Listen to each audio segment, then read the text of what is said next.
Hola, buenos días, ¿me escuchas? Hola, buenos días. Sí, Sí, perfecto. A ver, dame un segundo, estoy buscando mm, su plataforma.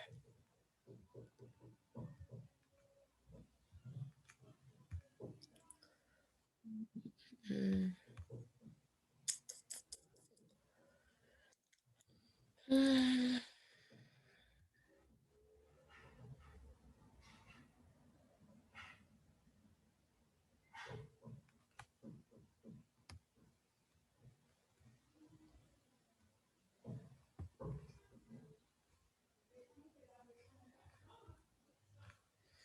A ver, en su tarea, bueno, técnicamente tuvimos un detalle, tuvimos un problema porque el día miércoles ninguno de los dos ingresó.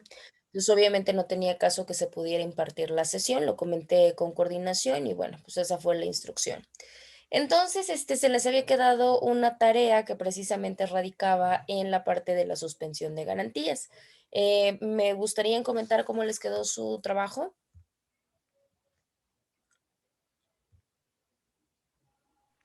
am, pues, realmente, bueno, comentar cómo nos quedó o de qué hablaba. Ajá, efectivamente, recuerden que nada más era el apartado 7. Bueno, en el apartado 7 nos habla de cómo los pasos que tiene que llevar la solicitud para la suspensión de garantías.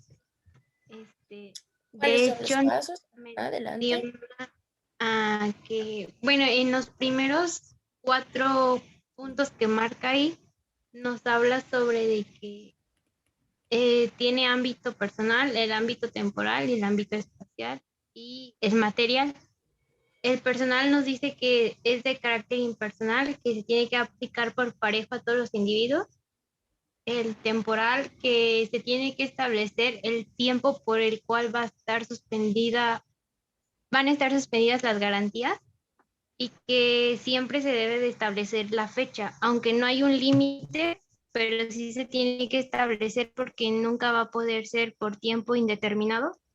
En el espacial, nos habla sobre que si se van a suspender en todo el país, en cierta región o ya sea en alguna entidad federativa. Y en el ámbito material, pues nos habla de que pues se tiene que hacer mención sobre qué garantías se van a suspender y también nos habla que dice que se pueden suspender algunos derechos sociales, este, los derechos sociales, los derechos políticos y derechos sociales, que se podrán suspender también porque así lo marca el artículo 29. Y ya en los otros 2 puntos nos hace mención sobre la fundamentación, o sea, de que debes establecer por qué fundamentos, o sea, por qué vas a hacer la suspensión y en la situación la debes de mencionar a qué se debe que quieras suspenderlas, si ya sea por algo que se pone a la sociedad en peligro. Y y ya en el último punto, pues nos habla sobre facultades extraordinarias, que se hace que en el artículo 29 pues a través del Poder Ejecutivo, este, pues sin, como que ya acepta la solicitud de que se suspendan ciertas garantías. Y ya eso fue lo que yo entendí y hice mi tarea. Perfecto, muy bien, Acariciat, muy completo. Bruno, ¿quieres comentar algo o complementar algo de lo que acaba de comentar tu compañera? Pues no, profesora, básicamente ya tocó creo que todos los temas importantes y en cuanto a la realización de mi tarea, pues lo que yo hice fue una infografía donde puse todos los ámbitos y pues solamente tomé las partes como que me parecían más importantes de cada ámbito también para no extenderla demasiado y esa fue mi tarea. Perfecto. A ver, es que saben que estaba revisando. A ver, ahorita déjenme, tengo la plataforma aperturada y solamente tengo una entrega. No sé de quién, a ver, pregúntales. Que yo no puedo subir mis tareas ¿Por qué a Caricet? porque según, bueno, sé que le había comentado que tengo problemas de por sí con la plataforma. Ya hice, ya hablé, ya le dije a mi coordinadora y según mi coordinadora dice que porque no hay descarga de materias. Descarga de materias. ¿Cómo? Ajá, es que no descargué, bueno, ve que se hace la reinscripción Ujú. y no descargué mis materias porque se tienen que descargar. Descarga académica se llama. Y Ah, y claro. no las tengo descargadas, entonces hablé con servicios escolares Ajá. y que en esta semana nos iban a arreglar porque de hecho somos varios que no podemos. Entonces se iba a hacer como un escrito porque la plataforma que es de SAS ya está cerrada, entonces van a ver cómo pueden activarla para que descarguen, nos hagan descarga académica. Y Mm. cuando me abre mi plataforma, nada más como que me abre por poco tiempo y se me cierra, entonces por ejemplo, mi primer tarea aparece como atrasada y ya intenté, pero no pude entrar a la plataforma. Y de hecho le pedí a mi compañero Bruno que me pasara el link para la revista. Oh. Pero bueno, supuestamente entonces se los arreglan en el transcurso de esta semana. Ajá. Bueno, pues hay que estar pendiente a ver. Y sobre todo digo, no por otra cosa, más allá de las actividades, porque bueno, yo puedo dar fe, ¿no? Por ejemplo, en este caso que tú me participaste con una tarea, digo, bueno, que yo lo estoy comprobando, pero pues obviamente el problema podría venir en la evaluación, ¿no? Y ahí sí gestionaría un problema. Entonces sí Sí. hay que estar pendientes. Bueno, vamos a continuar. Bueno, yo ya le había comentado a Bruno, ahorita ya te comenté a ti que el día miércoles de la semana pasada ya no se pudo continuar con sesión debido a que pues, no se habían conectado.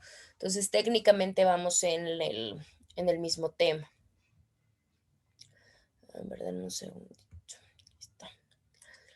Según la clase de la semana pasada, que fue la del día martes, que fue la que tuvimos todavía en tiempo y en forma, recuerden que estábamos hablando de la parte de las garantías, garantías individuales. Platicamos de las garantías individuales, decimos que hay cuatro rubros, ¿no? Que se encuentran contenidos dentro de la parte dogmática.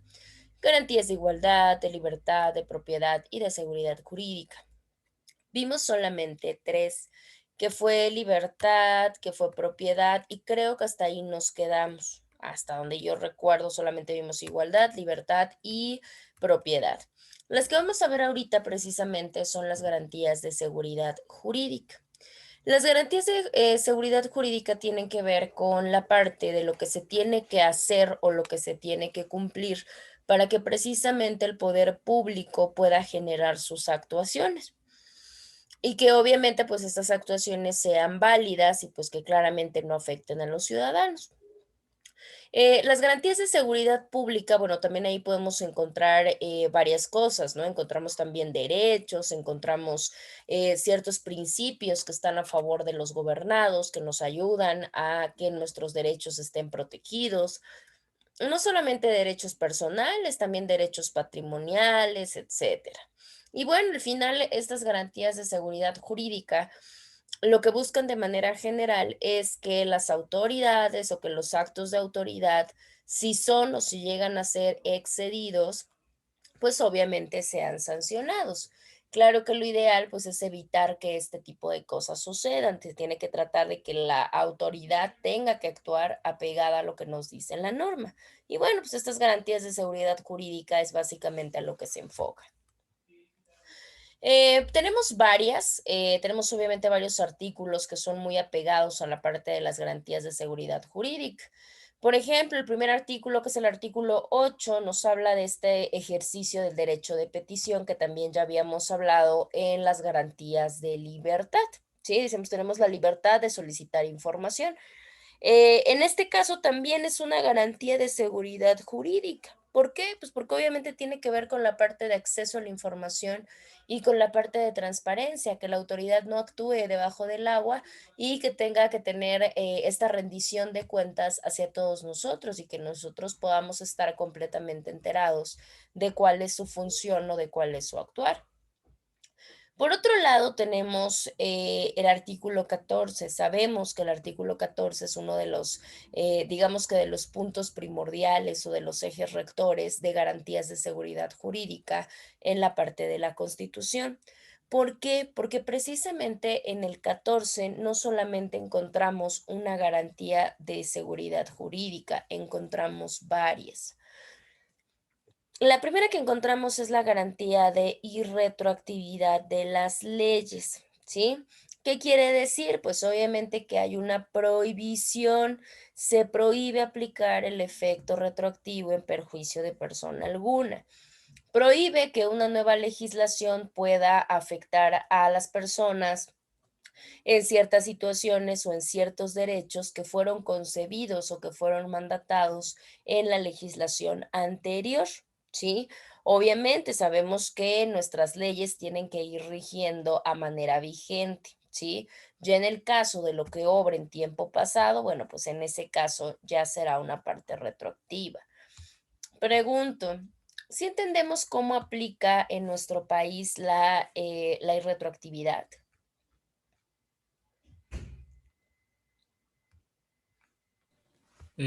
Yo sí tengo más o menos una idea general, profesora.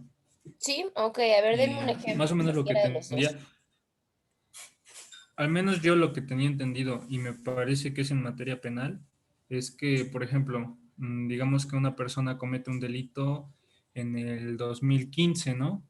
Pero esta persona es juzgada hasta el 2017, pero en el 2017 se reformó el delito que él cometió y para ese año, que supuestamente en el 2017, digamos, son 2 años más de cárcel, pero como él cometió el delito en el 2015, pues no puede ser juzgado por la ley del 2017, sino tendría que ser juzgado por la ley del 2015.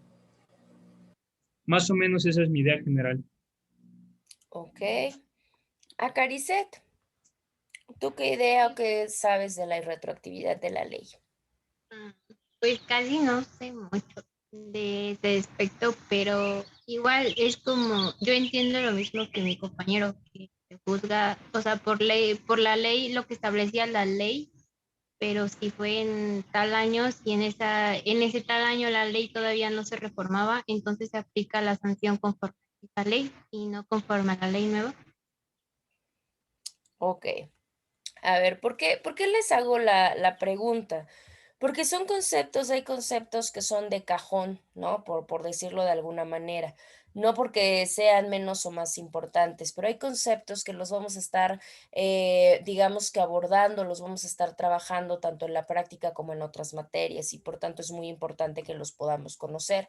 Generalmente ese tema lo pueden ver mucho, bueno, no sé realmente cuál sea la estructura, digamos que metodológica en la universidad, pero lo pueden ver en alguna materia como lógica jurídica, análisis de la norma, entre algunas otras. Para explicarlo de una manera más sencilla, a ver, déjenme ver. Acá está, miren. A ver. A ver, aquí tenemos la parte de la retroactividad. Primero, antes de irnos a la irretroactividad de la ley, que es lo que nos estipula como garantía, hablamos de la retroactividad. La retroactividad consiste en que nosotros apliquemos legislaciones o apliquemos leyes actuales a hechos o actos jurídicos anteriores, o a la inversa, no siempre tiene que ver con aplicar leyes actuales a hechos anteriores, puede ser aplicar leyes viejas a hechos actuales. En este caso, bueno, tendríamos que entender que el meollo del asunto es que precisamente las consecuencias de derecho no se agotaron en el momento en que la legislación era vigente, en cualquiera de los dos casos que acabamos de aplicar. El principio general, porque así lo tenemos de manera genérica, es que la ley no debe de aplicarse retroactivamente, pero en perjuicio de persona alguna, ¿sí? Su compañero, por ejemplo, mencionaba, ¿no? Bueno, la parte de que si yo cometí un delito en 2015 y en 2017 se reforma, a mí me tienen que respetar la legislación del 2015. Ah, pero ¿qué pasa si la del 2017 me beneficia? ¿No se puede aplicar? Pues claro que no, sí se puede aplicar. Aquí tenemos un ejemplo práctico para que lo podamos materializar y para que ya no nos generemos ninguna duda. Vamos a poner el ejemplo del feminicidio. El feminicidio sabemos que el tipo penal se encuentra en el artículo 338 de nuestro Código Civil Poblano. Y nos dice que comete el delito de feminicidio quien prive de la vida a una mujer por razones de género. Y ya nos dice, ¿no? Cuáles van a ser las consideradas razones de género por concurrir cualquiera de las circunstancias y nos hace un listado de 10 supuestos, ¿no? Bueno, vamos a pensar que tenemos un imputado y ese imputado comete el delito de feminicidio y por tanto la sanción conforme lo estipula el código hasta la fecha en el año 2021, la sanción es de 40 a 60 años de prisión más su debida multa. Si en este caso vamos a pensar que en algún momento, vamos a pensar en 2023, el artículo 338 fuera derogado y perjudicar al reo, ya no podríamos aplicar el efecto retroactivo, sin importar que se hubiera cometido aunque la ley estuviera vigente. Me explico, vamos a pensar que tenemos la problemática que vamos a pensar que Pedro Pérez, ¿no? Porque puede ser el ejemplo. Pedro Pérez comete un feminicidio en 2021 y resulta que ya sabemos que son de 40 a 60 años, pero resulta que en esos momentos se reforma y nos dice que ya la penalidad va a ser de 20 a 30 años. ¿Aplicaría la ley retroactiva? Por supuesto que aplica. ¿Por qué? Porque beneficia al reo. Si por caso contrario dijéramos ya se cometió el delito en 2021 y posteriormente se reforma y pasan a ser de 70 a 90 años de prisión, ahí sí no se podría aplicar la retroactividad. ¿Por qué? Porque precisamente estaría perjudicando a mi reo, ¿sí? Esa es una de las características que se maneja como formulación de la parte de la retroactividad de la legislación. Y eso, bueno, pues siempre se ha pugnado por poderla defender. De hecho, en el artículo 14, pues nos habla de este principio de retroactividad. Y nos dice que no se le puede dar efecto retroactivo en perjuicio de persona alguna. ¿Qué quiere decir? Pues que en contrario census y beneficio, pues se le puede dar utilización.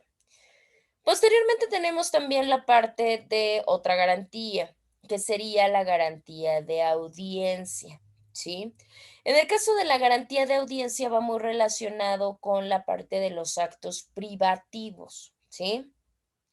¿Qué quiere decir con los actos privativos? Pues que precisamente el 14 también nos dice que a nadie se le puede privar ni de la vida, ni de propiedades, ni de posesiones, ni de papeles, ni de absolutamente nada. Solamente se puede hacer a través de un juicio hecho con antelación y que claramente la persona pues haya tenido la oportunidad de tener pues una defensa adecuada, ¿sí? Eso se habla acerca de los actos privativos. De hecho, ahorita déjenme ver si lo tengo acá.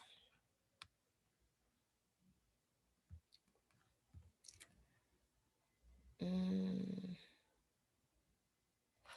Mira, nadie puede ser privado de libertad, de propiedades, de posesiones, de derechos, solamente a través de un juicio seguido ante los tribunales previamente establecidos y obviamente que se dé o que se lleve de acuerdo a las formas que mandata el procedimiento, ¿sí?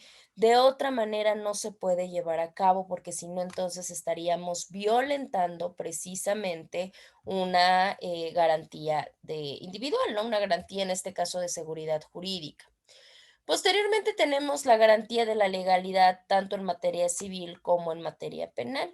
En el caso de la materia civil nos habla de que las autoridades, obviamente en este caso la autoridad judicial, tendrá que fundamentar o tendrá que fundar sus sentencias, siempre haciéndolo en cuanto a lo que nos diga la ley. Y en el caso de la garantía, bueno, garantía de exacta aplicación de la ley en materia penal, nos dice que solamente nos podrán aplicar diferentes penalidades a través de diferentes delitos, pero por legislaciones que ya estén marcadas así, no me la pueden cambiar, no me pueden, porque yo me imagino, porque yo creo, no, forzosamente tienen que hacerlo de acuerdo a la ley. Queda completamente prohibida en el caso de la materia penal hacer o imponer una sanción solamente por analogía o por mayoría de razón. Sí, eso es una de las partes más importantes. En México la analogía no lo ocupamos, hay sistemas jurídicos contemporáneos que sí lo ocupan. Un ejemplo, pues la familia del common law. ¿Qué quiere decir? Pues un Estados Unidos sí ocupa la analogía. ¿Qué quiere decir que ocupa la analogía? Bueno, que juzga de acuerdo a otros asuntos que ya se ventilaron que fueron muy parecidos, ¿no? Y bueno, de acuerdo a eso, pues se basa. En este caso en México eso no se puede. Forzosamente se tiene que dar la sentencia explícitamente de acuerdo a lo que me mandata la ley. Posteriormente tenemos nuestro siguiente apartado que nos habla referente a la parte de la extradición. Nos dice obviamente que esta extradición es básicamente un convenio o es un tratado que existe entre diferentes países para solicitar que puedan devolver o que puedan regresar a un sujeto que obviamente haya cometido un hecho delictivo precisamente para esa nación. Sabemos que la extradición, pues, es una figura, institucional, es una figura complementaria, no solamente porque es cooperativa, sino porque claramente auxilia a poder tener esa sinergia entre los países cuando se trata del seguimiento de delitos, por ejemplo. El siguiente, bueno, que tenemos la parte de del artículo 15, nos habla de la extradición de reos, específicamente políticos, y tampoco se puede por personas que han transgredido la ley, pero en orden común, ¿sí? Eso no se puede. ¿Por qué? Porque, bueno, ya es parte de una legislación internacional y si nosotros lo hacemos estaríamos violentando garantías y derechos. Otro artículo muy importante que tenemos en cuanto a las garantías de seguridad jurídica es el artículo 16. El artículo 16 también es un artículo base o un artículo de cajón en la materia, junto con el 14. Nada más que el 16 ya no nos habla de actos privativos, ya nos habla de actos de molestia, ¿sí? Y nos dice que nadie puede ser molestado ni en su persona, ni en su familia, ni en su domicilio, ni en papeles, ni en nada más. Solamente pueden molestarlo cuando exista de por medio un mandamiento escrito. Obviamente este mandamiento escrito tiene que tener tres características. Tiene que ser emitido por la autoridad competente y tiene que estar debidamente fundado y motivado. Ahora vamos por partes, porque también ahí tenemos que tocar digamos que el tema. En el caso del 16 que nos habla de esta, digamos que de esta cuestión de tener que fundar y motivar, ¿qué es la fundamentación y qué es la motivación? La fundamentación sería que esté escrito, ¿no? Previamente en la ley. Y la motivación sería como el acto. Como el acto, sí, podría ser. Em, Estas garantías de seguridad jurídica, específicamente las que contiene el artículo 16, están muy de la mano relacionadas con lo que conocemos como el principio de legalidad, ¿sí? ¿Por qué? Porque sabemos que nuestras autoridades claramente tienen facultades, o sea, facultades que se les atribuye porque así lo dice nuestra Constitución, la ley, los tratados. Sin embargo, el hecho de que ellos tengan esa facultad de poderlo hacer no quiere decir que lo van a hacer de manera arbitraria o de manera abusiva. Siempre lo tienen que hacer, obviamente, de acuerdo a lo que estipula la ley. Por eso se llama principio de legalidad. Y en el artículo 16 nos dice, bueno, pues nadie puede ser molestado precisamente sin que haya un mandamiento escrito, ¿sí? Con esas características que acabamos de ver. ¿Por qué se puede decir que es tan necesario la parte de la fundamentación y la motivación? Porque resulta que veníamos de un sistema, obviamente en cuanto a seguridad, en el cual no había mandato escrito. Solamente había una probable sospecha, había una probable acusación y demás. Y lo que se gestionaba es que en ese momento los policías o el Estado utilizaba su fuerza coercitiva e ingresaba a las casas, no respetaba derechos, no explicaba nada, golpeaba todo, tiraba todo. Y bueno, pues eso se empezó a convertir en una técnica de abuso. Entonces, pues, ¿qué es lo que nos dice? A ver, sí, tú como autoridad tienes las facultades, sí tienes una facultad de hacer cualquier tipo de cuestión, sí, pero siempre y cuando te lo autorice la ley y tú lo hagas de acuerdo a la actuación de la ley, porque si no, pues imagínense. Ahora, hablamos de una fundamentación y de una motivación. ¿Qué pasa con la fundamentación? Como bien comenta su compañero, es lo que está contenido en la ley, ¿sí? ¿Qué quiere decir? Pues obviamente todo lo que nosotros tengamos para poder dar los motivos y las razones necesarias que justifiquen el actuar que yo estoy teniendo, ¿sí? Y claramente estas justificaciones o estas razones del por qué yo estoy actuando como autoridad, como estoy actuando, eso es la fundamentación, pero yo lo tengo que sacar precisamente de la ley. Y la motivación va más enfocada a poder, dar alguna explicación o explicar alguna razón que precisamente hemos tenido para poder, realizar algo. Por ejemplo, si yo hablo de no sé, de una inspección de vehículos, el fundamento, pues, pueden ser los artículos de la ley orgánica, los artículos de mi reglamento de tránsito, los artículos constitucionales, no sé, lo que la ley, tiene que me faculta a mí para poder llevar a cabo esa acción.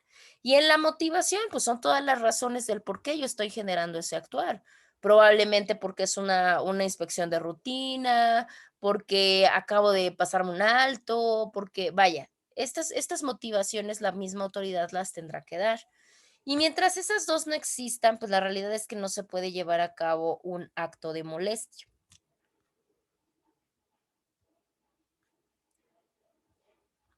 A ver, voy a volver a compartir, espérenme. Ahí está.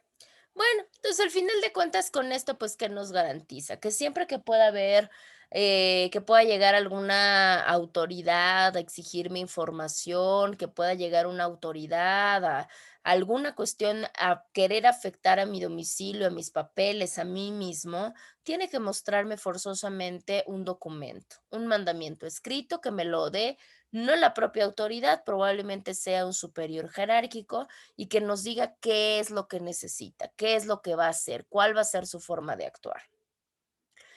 Posteriormente tenemos el artículo 17.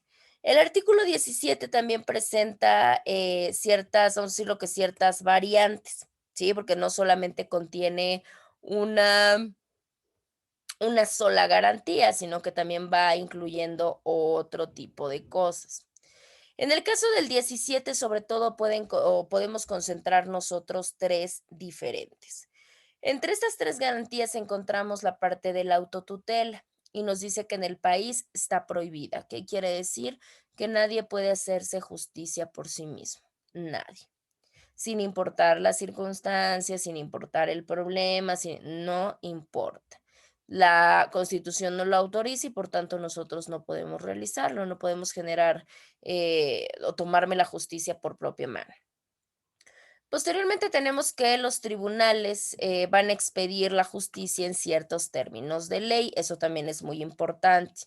Y regresamos a lo mismo. Recordarán que veníamos de un sistema penal inquisitorio en el cual la realidad es que los procesos eran larguísimos, eran completamente tardados, ¿sí? Ahorita con el cambio de sistema, pues también se motiva o se conmina a las autoridades de administración de justicia que su actuar tenga que ser precisamente tanto eficaz como inmediato. Y la última garantía, nadie puede ser aprisionado por deudas de carácter civil, por supuesto. No puede haber una pena privativa de libertad por tener alguna deuda de algún arrendamiento o la deuda de alguna cosa, no. En el caso ya, para hablarlo en manera más general, Si se trata de esta parte de que sea aprisionado, solamente puede ser cuando sean deudas de otro tipo de carácter. Si es civil, olvídenlo, o sea, tendría que proceder a algún mecanismo alternativo de solución o un convenio o alguna otra cuestión, pero pena privativa de libertad, no. Ahora, ¿qué nos ofrece nuestro artículo 18, que también es referente a nuestra parte de nuestras garantías de seguridad jurídica? En el caso del artículo 18 nos habla de una figura muy importante en el sistema penal y que ha tenido muchas críticas durante el pasar del tiempo, y es precisamente la parte de la prisión preventiva. Y nos dice que la prisión preventiva solamente va a tener validez con aquellos delitos graves, o sea, pues aquellos delitos que como tal nos invitan o nos conminan a una pena privativa de libertad, o sea, ya no hay otra alternativa. En ese caso, pues sí se puede imponer este auto. Ahora, el juez que conozca de esta causa, también cabe mencionar qué es lo que tenemos acá. Bueno, pues acá tenemos varias cosas. Quien se encargue de conocer este tipo de asuntos solamente puede ser a través de la derivación de delitos, ¿sí? Ahora sabemos y sabemos que tenemos un catálogo, tenemos un abanico muy grande de actividades o transgresoras de la norma, o sea, de delitos. Y estos mismos nos dicen, ¿no? Si pertenecen a una cuestión de una tipificación penal o en su defecto no. Y en dado caso que sí, pues nos habla, ¿no? Cuántos años de prisión, nos habla de cuánta cantidad de multa y demás.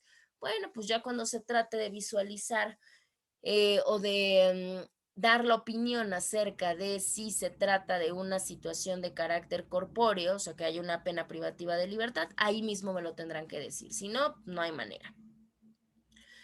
Ahora tenemos también la parte de la formal prisión. El artículo 19 nos habla de este auto y nos dice precisamente esta exigencia que existe a la autoridad para que pueda resolver acerca de ese mismo asunto. Él tiene un periodo también, venimos a pan con lo mismo. Anteriormente ya no se tenía tan controlada la cuestión de los tiempos, porque ya hasta sabíamos que los tiempos eran muy longevos y que tardaban demasiado.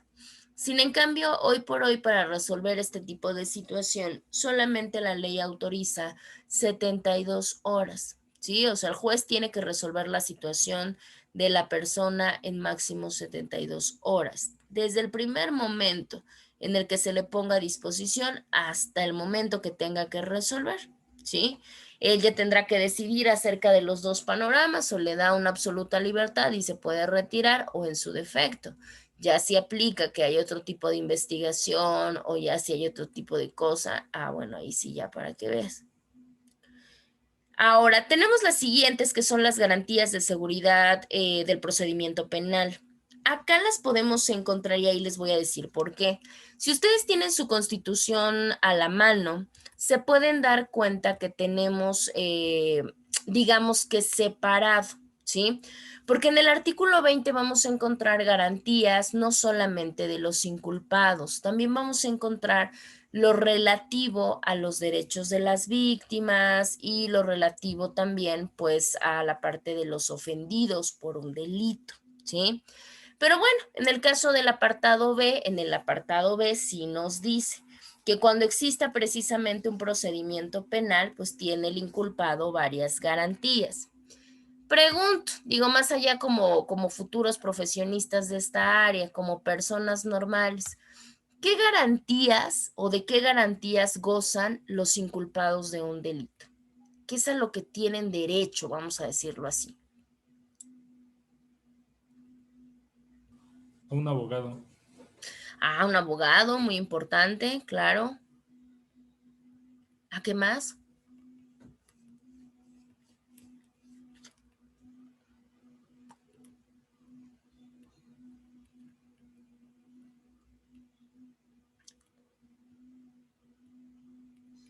Derecho a guardar silencio.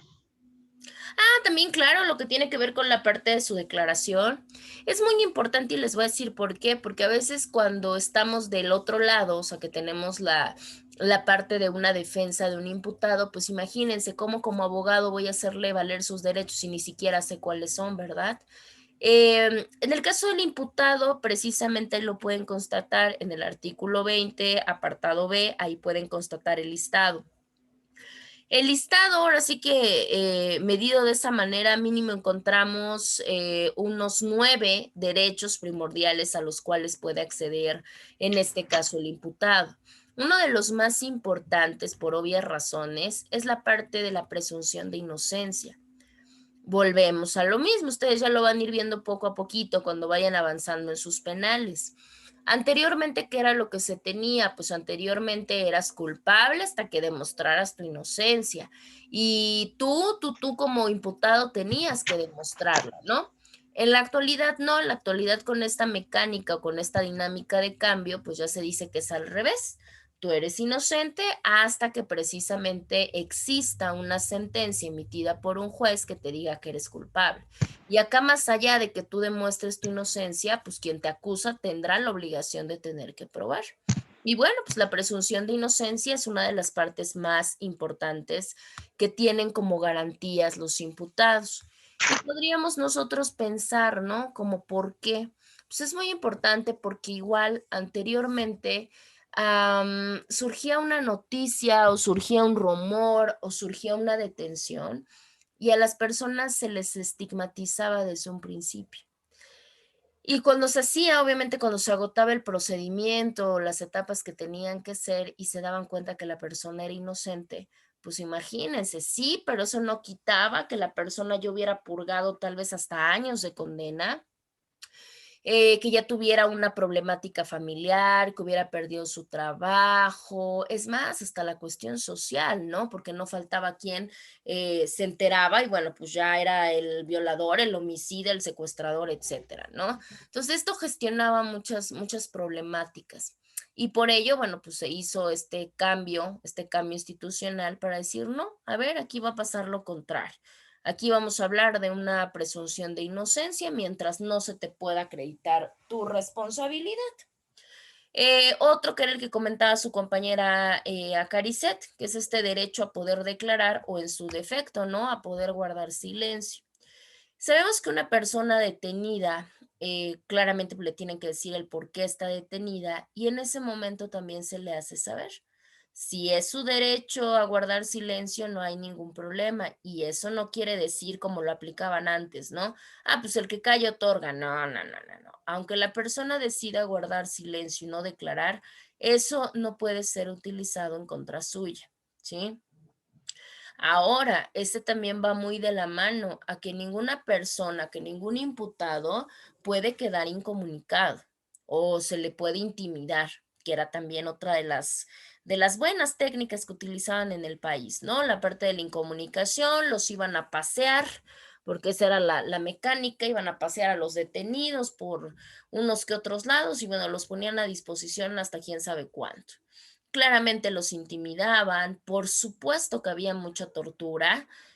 Actualmente ya sabemos que hay mucho problema en cuanto a la parte de la tortura, ya tenemos hasta protocolos internacionales que lo evitan, como el protocolo de Estambul. Y bueno, como esos pues ya se dice, ¿no? El hecho de que tú quieras, si quieres guardar silencio, no te pueden golpear para que hables, ni mucho menos te pueden coaccionar para que declares ciertas cosas. Eso está completamente prohibido y es una parte de un derecho del imputado.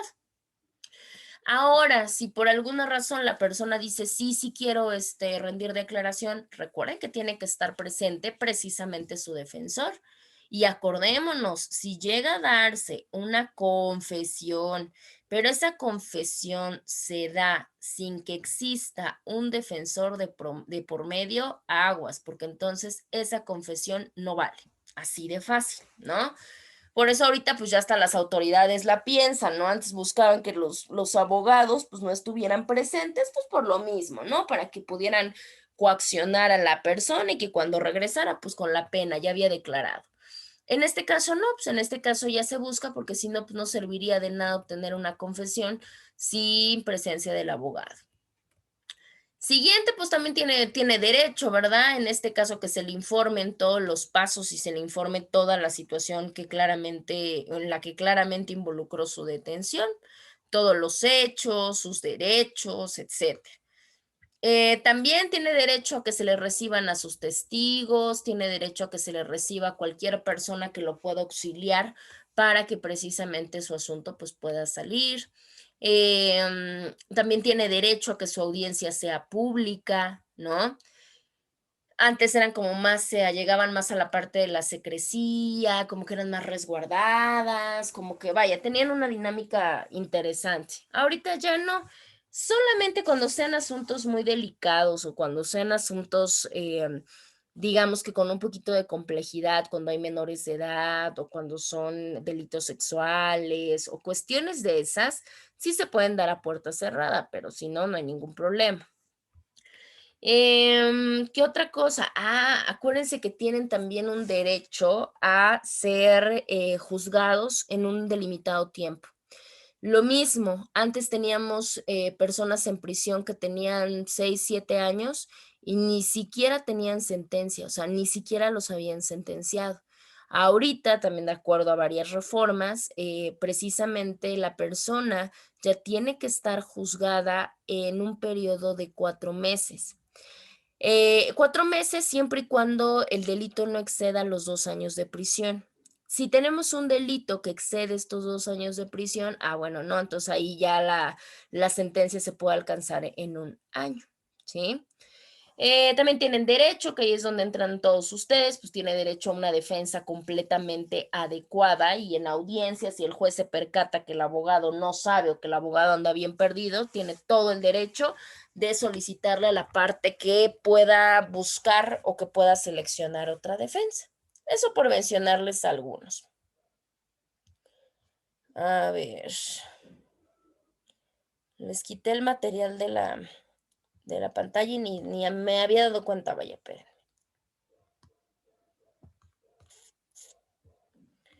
A ver, ahí está. Ay. Ahora, ¿qué pasa con la autoridad judicial? También tenemos otra garantía de seguridad judicial que se encuentra contenida en el artículo 21. Y en el artículo 21 específicamente se refiere más a la parte de la autoridad. Sabemos que los delitos en cuanto a la parte de su investigación le corresponden a dos autoridades específicas. Por un lado al Ministerio Público y por otro lado a las policías. Obviamente las policías están bajo el mando del Ministerio Público, ¿sí? Y es una garantía de seguridad jurídica, ¿por qué? Porque ellos tienen que actuar apegados a lo que me mandate la legislación y tienen la obligación no solamente de otorgarme mis derechos, sino de preservarlos, de cuidarlos, de protegerlos. En ese mismo orden de ideas, en ese mismo apartado que nos habla de la autoridad judicial, nos dice que el ejercicio de la acción penal ante los tribunales le corresponde al Ministerio Público. Ya la legislación ya nos va a mencionar caso por caso particular en los cuales sí se puede ejercitar algo que se llama acción penal privada, ¿no? O sea, que ya tiene que ver con un ejercicio de personas físicas, pero que se tiene que dar sola y exclusivamente cuando concurran ciertas circunstancias, o sea, no siempre. Y bueno, pues la parte de la imposición de las penas. ¿Quién es el órgano encargado de imponer penas, de quitarlas, de ver cuánto duran, etcétera? El único encargado como organismo dentro de nuestro país es la autoridad judicial. No hay otro poder que tenga la libertad de poder meterse al campo de las pruebas o de la sentencia en cuanto a tiempo. Eso también es muy importante que lo recordemos.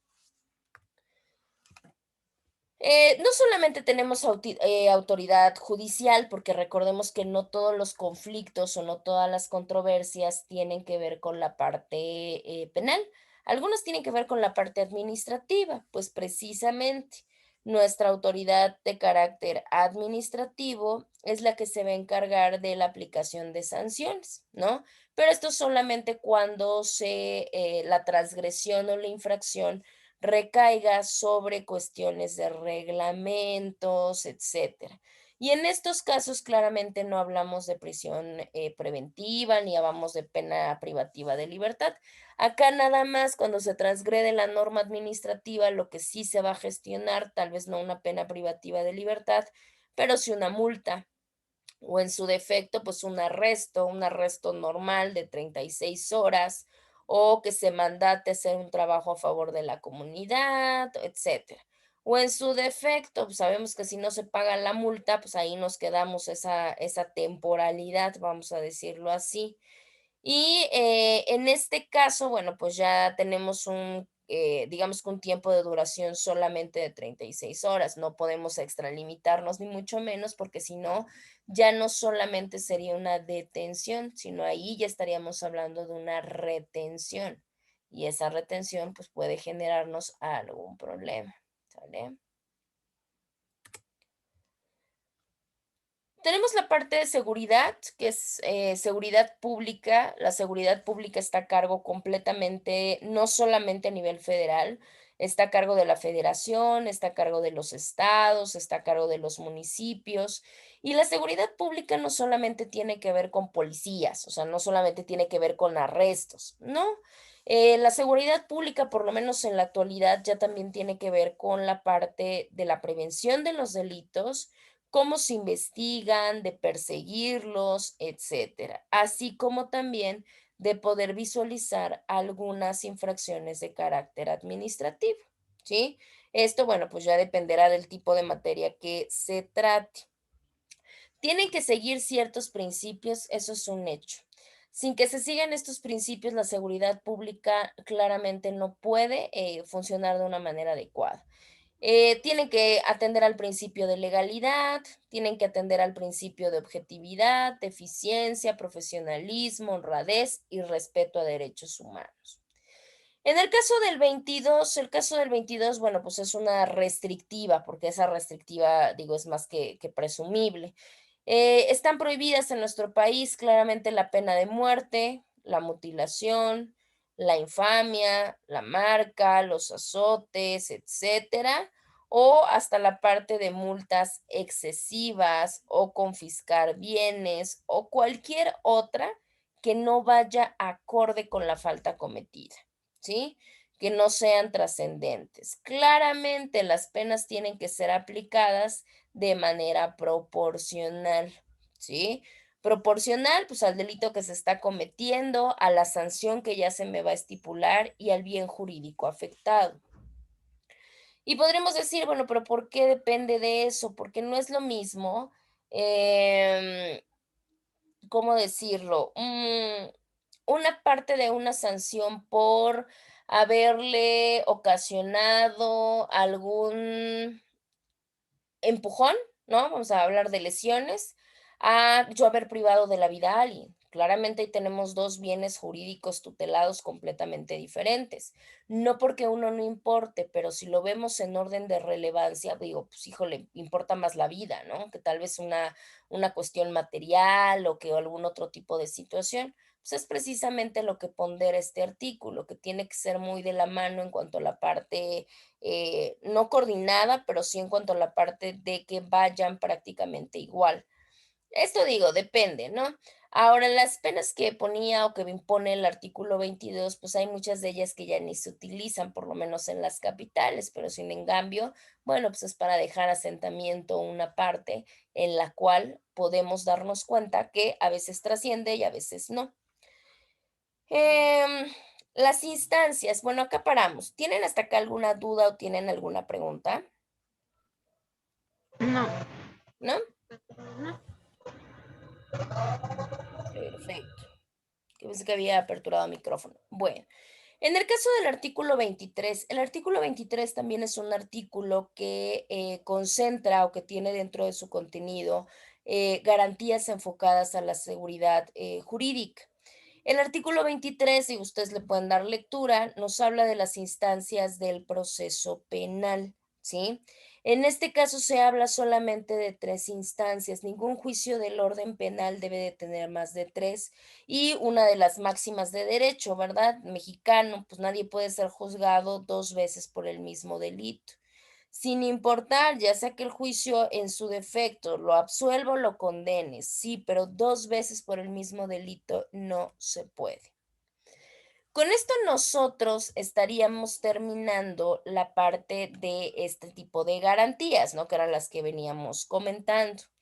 Ahora nosotros vamos a hablar un poco acerca de la parte de la división de poderes, ¿sí?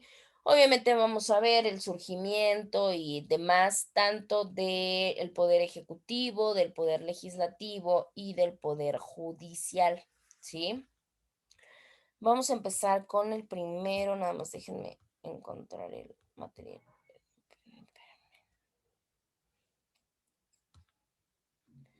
Ejecutivo, acá está.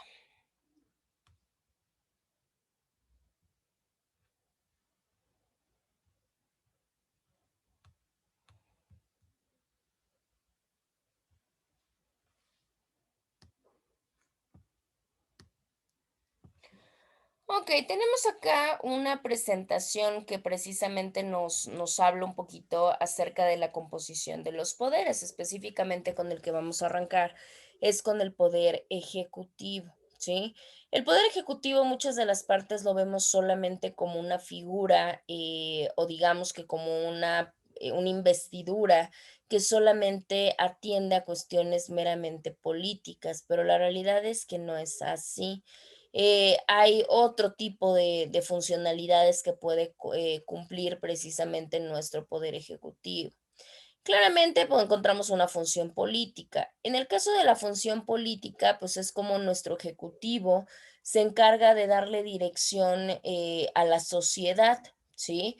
¿Para qué? Pues para poder satisfacer las necesidades específicas, tomando en cuenta pues aquellas que no están o aquellas que están por aparecer.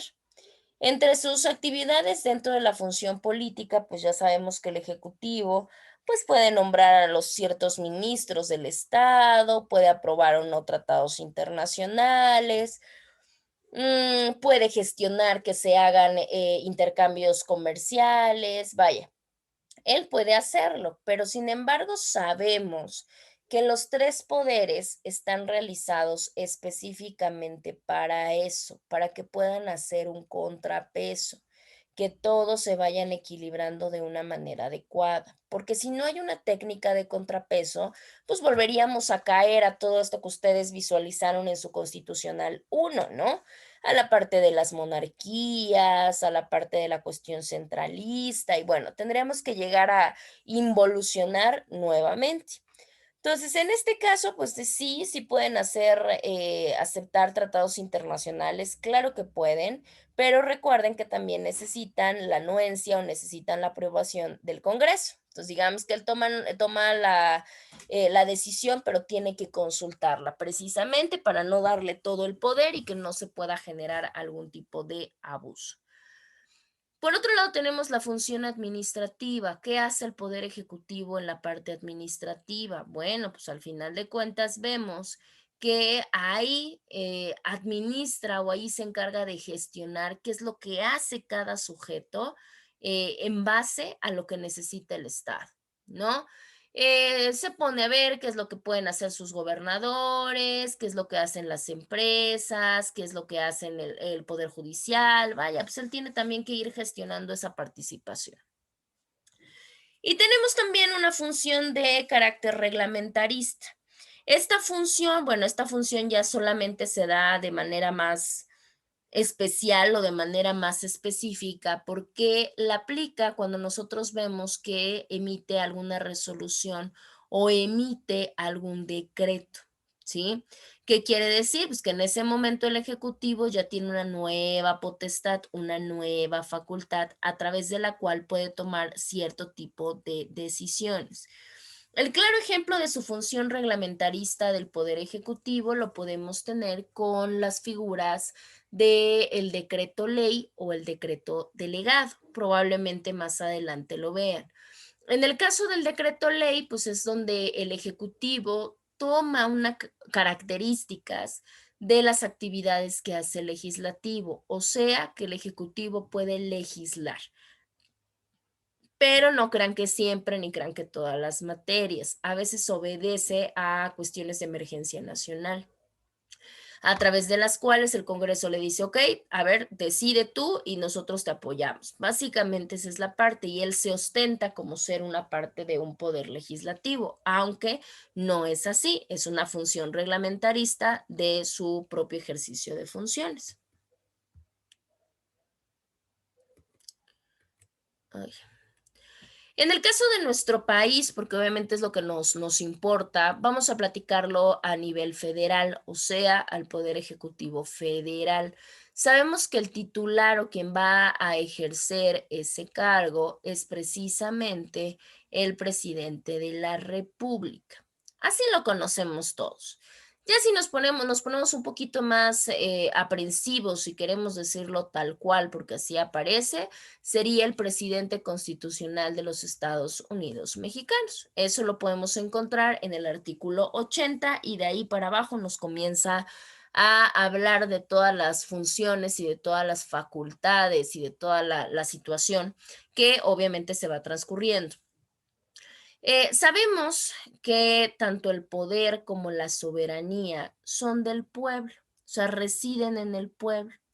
Y lo único que es el Estado es un mero depositario, ¿sí? O sea, nosotros agarramos y decidimos depositar el poder y depositar nuestra soberanía precisamente a la autoridad, ¿no? Y podríamos decir, ay, pero ¿por qué? ¿Cómo es eso? ¿Cómo es que yo le estoy dando mi soberanía? A mí nunca me preguntaron. Directamente no, pero indirectamente sí. ¿Por qué? Porque nosotros los elegimos cuando sufragamos, cuando ejercitamos el voto. Sabemos que esta votación es una votación directa, es una votación democrática y muy importante, no permite la reelección. Esto pues porque ya habían tenido muy buenos referentes de que a veces no es tan ideal dejar transcurrir tanto tiempo, porque pueden pasar varias cosas, entre esas que la persona le encanta el poder y quiera conservarlo muchísimos años más. Entonces, para evitar problemas, dijeron no a la reelección. La votación directa y democrática, bueno, pues todos en algún momento ya ustedes también ya han participado en diferentes procesos electorales. Y en el momento en el que nosotros ponemos un tachecito, ponemos una palomita, ponemos algo en nuestras boletas señalando a un representante, en automático voy a visualizar que se encuentra dentro de esta parte. Les decía, a veces hay puestos que se pueden movilizar, pero en el caso de la presidencia de la República, no. En la presidencia de la República se acaba el encargo de años y en automático las personas o el sujeto tiene que salir. Votación directa porque no tenemos intermediación. O sea, no hay una intermediación, nosotros vamos a urnas de manera directa y lo hacemos. Democrática porque recuerden que quién va a ganar, pues obviamente quien tenga la mayoría. Decir mayoría es digamos que un suponer, porque por ejemplo, si de un 100% de votantes solamente votan un 40%, y de ese 40% el que gana se va con un 55% de eso, ¿qué quiere decir? Que la persona que está ganando con un 25% del total de la población votante. Entonces, así como que digamos mayoría, pues no, pero al final de cuentas la democracia ahí está. Si no queremos salir, si no queremos sufragar, si no queremos votar o cualquier cosa, bueno, eso ya es otro problema. En este caso, bueno, pues también el titular del Ejecutivo Federal, el presidente, pues es el que se encarga de representarnos, ¿no? Representa a nuestro país ante todos, ¿no? Ante todo el mundo.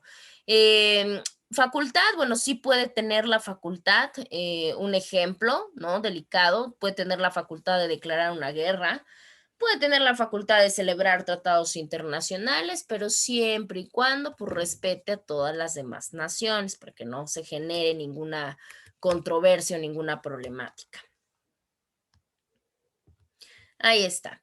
¿Qué otra cosa se encarga de hacer nuestro presidente? Bueno, de manera anual, el presidente va a tener que presentar ante la Cámara de Diputados y ante la Cámara de Senadores, o sea, ante el Congreso de la Unión, va a tener que presentar una propuesta. Esta propuesta va enfocada para saber cuánto va a ser el presupuesto de egresos e ingresos de cada año. O sea, cuánto va a entrar a las arcas del Estado y cuánto va a salir. Obviamente es un aproximado. También es el encargado de poder ejecutar y de poder hacer valer la ley.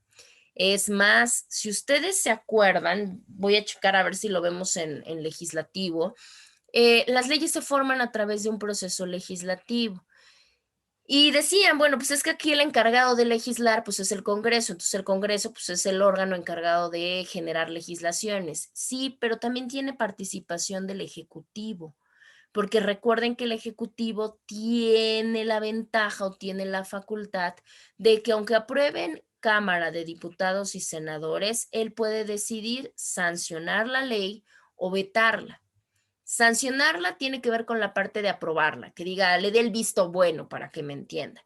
Y vetarla, bueno, pues recuerden que ejercita su derecho de veto y va para atrás la ley. Entonces, esta es una de las que sí puede pasar. Digo, ya ahí tendríamos que apreciar algunas otras cosas. No siempre funciona de esa manera. Recordemos, desgraciada o afortunadamente, pues la política está muy vinculada con el derecho. Entonces, en ese momento, si tenemos un titular del Ejecutivo de tal vez cierto partido y el Congreso está conformado mayormente por gente de ese mismo partido, digo, pues va a estar como complicado que el presidente vete una ley de la gente de su mismo partido, ¿no? Pero bueno, puede llegar a suceder. También puede ser en las elecciones de su gabinete.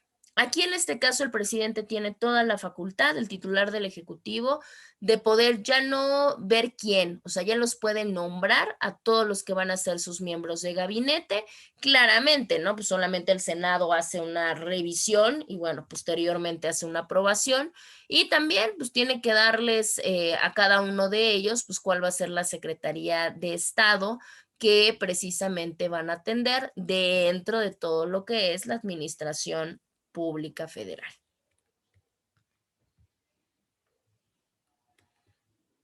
A ver, no seas malita, Carissa, te voy a pedir que si puedes darle lectura porque tengo mala garganta, por favor. Nada más a esta. Sí.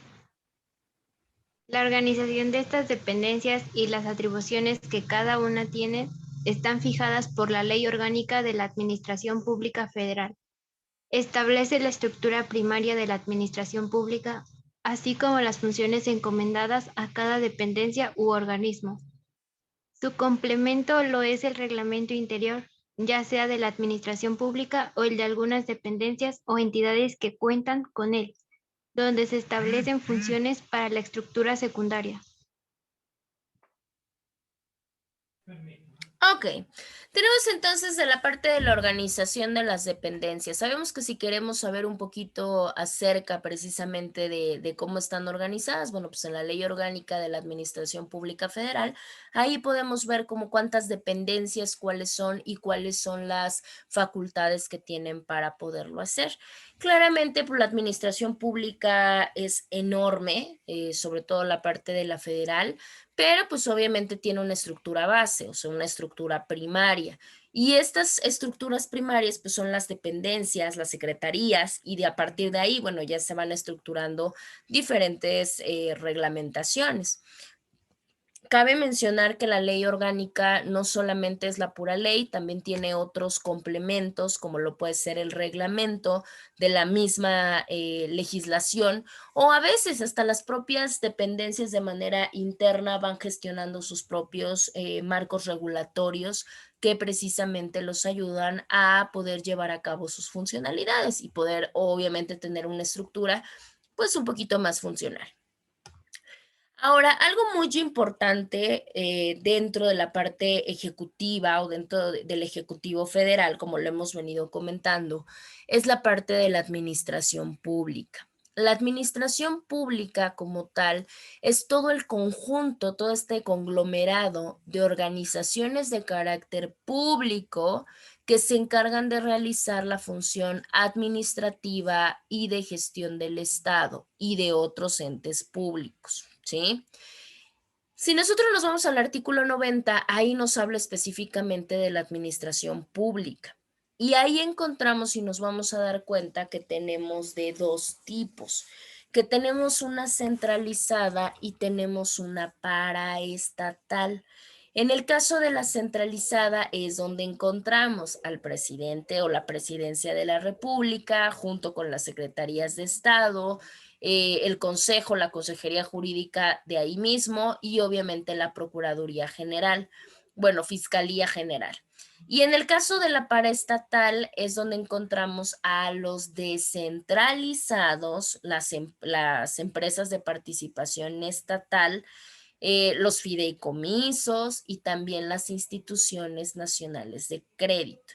Esto se ve muchísimo cuando se llega a la parte del sistema financiero, pero es muy importante ver de dónde derivan, ¿no? Porque a veces decimos, bueno, el presidente de la República es como único y autónomo y vaya, ¿no? Y la realidad es que no, él pertenece a la administración pública centralizada junto con los otros que acabamos de mencionar. Acá tenemos la parte de las secretarías, obviamente las primeras que permean al presidente serían las secretarías de Estado. Tenemos la cuestión del poder público que se ejerce a través de cierto tipo de funciones.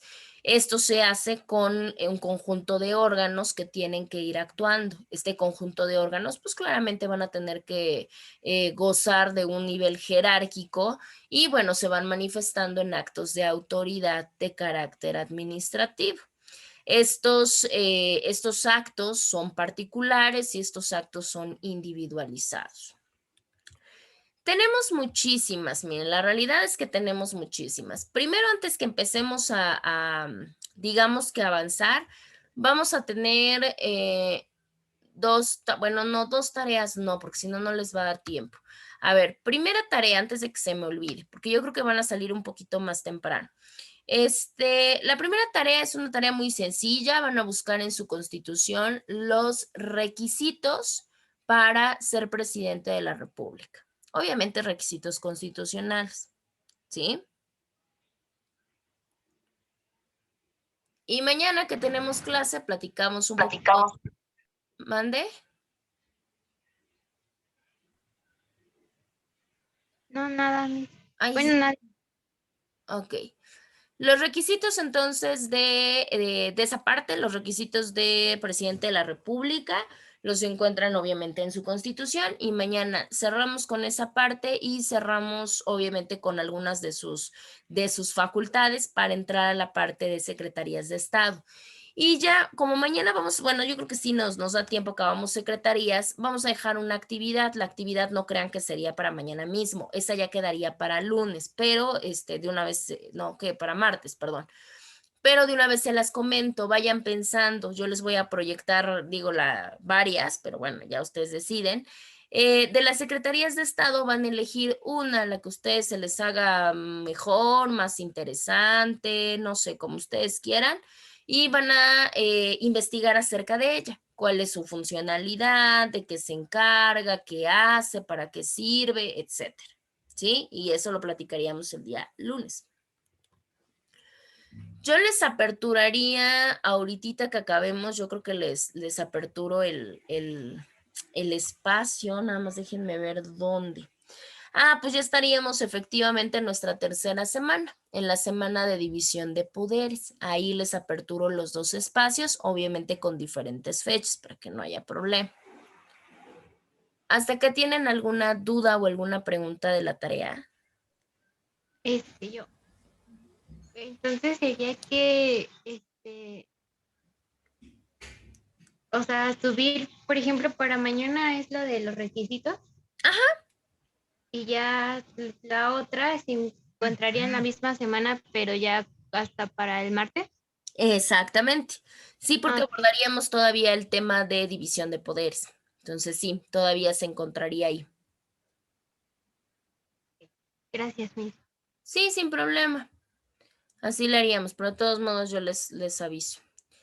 Bueno, vamos a hacer una cosa. Les voy a dar un par de secretarías y yo creo que los voy a dejar salir porque la verdad es que sí, mi garganta no da para mucho el día de hoy.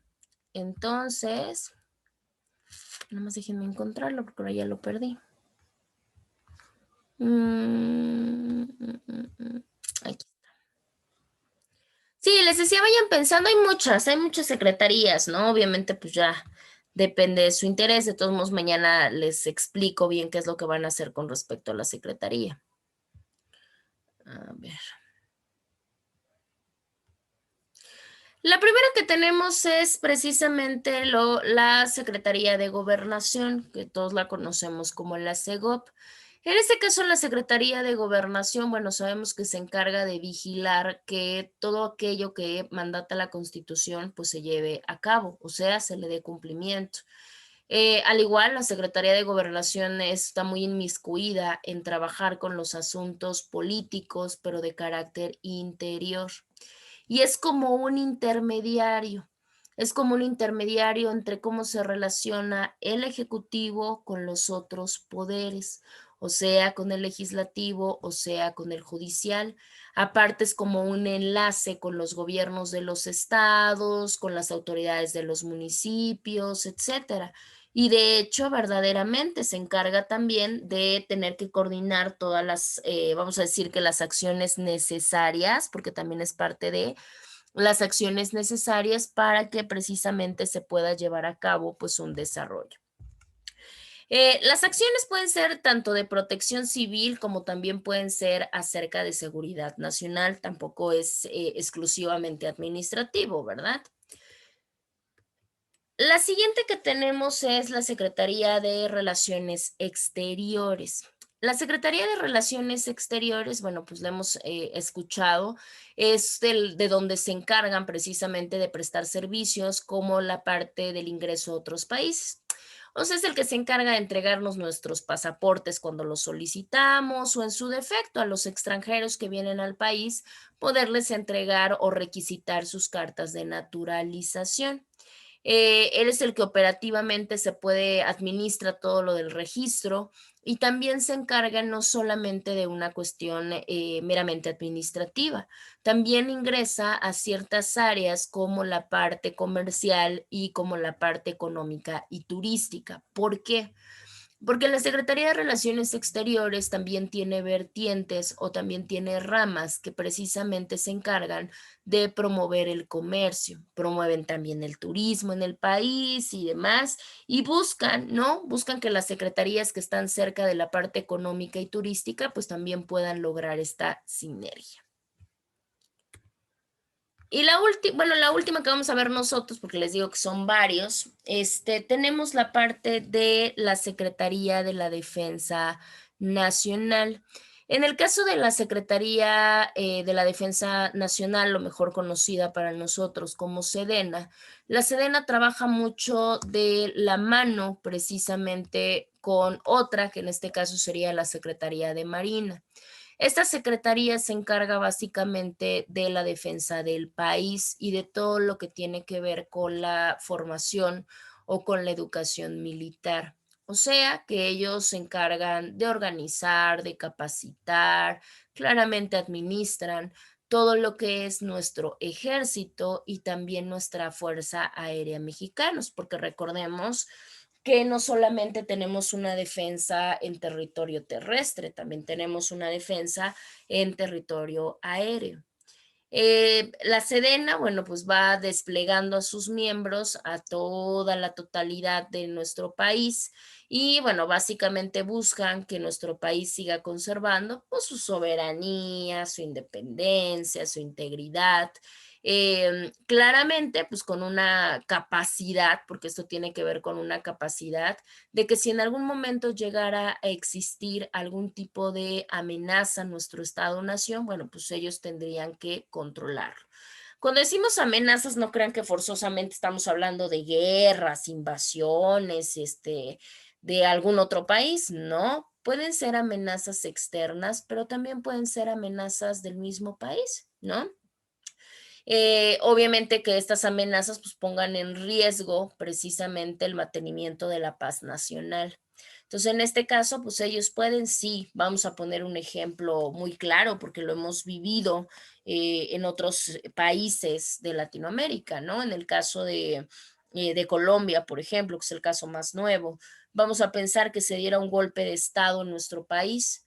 y obviamente un golpe de Estado, pues por mismos connacionales, o sea, es una amenaza interna. En ese momento, la Secretaría de la Defensa Nacional puede desplegar a sus miembros, por supuesto que puede, porque al final de cuentas está precisamente para esto, no para proteger a un titular del Ejecutivo, no para proteger a un presidente, no, no, no, no, sino lo que buscan es proteger precisamente al país, o sea, al Estado-nación. Bueno, ¿hasta acá tienen alguna duda o tienen alguna pregunta? No, ninguna. ¿No? Bueno, No. déjenme buscar rápido su lista para que se las pueda pasar. Déjenme ver. Mm.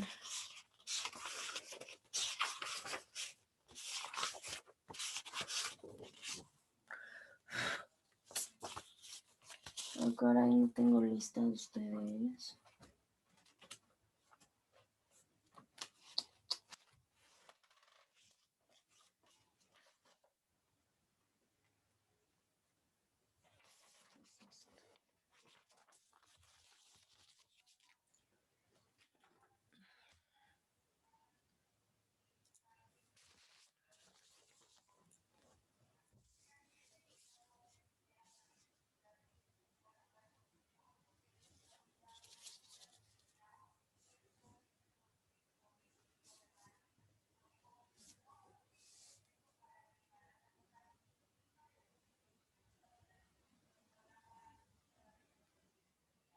Ok, Ramírez Galicia Bruno, Alexis y López Tobón y Esael Acaricet, ¿no?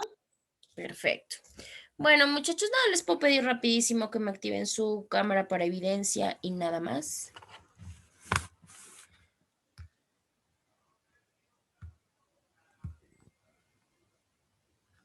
Ay, la mía se había aperturado, algo pasó.